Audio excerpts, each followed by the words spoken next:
Chris K in Phoenix, Arizona. My son has a history of opiate abuse. I'm sorry to hear that. Lately, he is looking and acting high, but I keep giving him UA drug tests and he keeps passing them. I'm sure he is high, but I'm confused. Need advice? Yes, I always insist that families use drug testing facilities. I don't think that the home tests are great for backup, but I'll tell you, there's a couple reasons why I believe in the home testing facilities. The first one is that you're going to get a numerical readout, not just a yes, no, okay? And so I want to know the baseline. I want to know how much they're using. That number will tell me how much they're using, how often they're using, and that's what I want to get to start with. The other thing to remember too is that when they go into a drug testing facility, they're going to have somebody watch them and stay with them the entire time. And they also have a broader spectrum tests. So you want to be able to do 16 panel or more. And then they also offer hair follicle tests, and you can't cheat a hair follicle test. So I would say use a facility at least once a week. If you want to follow it up with in-home test afterwards, that's fine.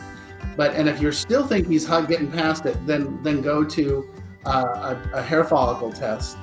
And yeah, as far as drug testing, that's how I would do it. And I would make it clear to him that in order to live at home, this is one of the conditions of living at home. It's your house, it's your rules, boundaries, accountability, and structure. First boundary is always no drugs, no alcohol. The accountability behind that boundary is regular drug tests. And whether it's a drug test or we're going to use a breathalyzer or a SoberLink or whatever, we're going to use it regularly. You have to use it regularly. And then the structure is if they pass them, meaning they're clean, great, everything's cool. If they don't, then there's got to be some level of consequence and they engaged in that process. I hope that makes sense, Chris. That's a great question. And I know that's a question that a lot of families have, like, well, he says he's sober, but I'm not sure.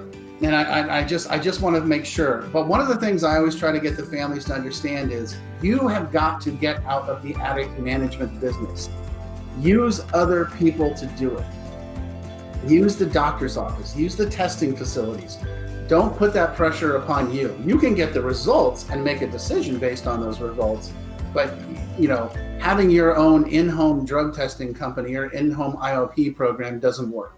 That puts you in a position where you're going to be spending more time on their sobriety than they are, which, by the way, is the definition of codependency, right? Codependency is I'm going to put more time and effort into you than you are, into you solving your problem than you are, and then I'm going to get mad at you for not doing what I said to do. So, little bonus stuff there for you, my friend Chris. Thank you.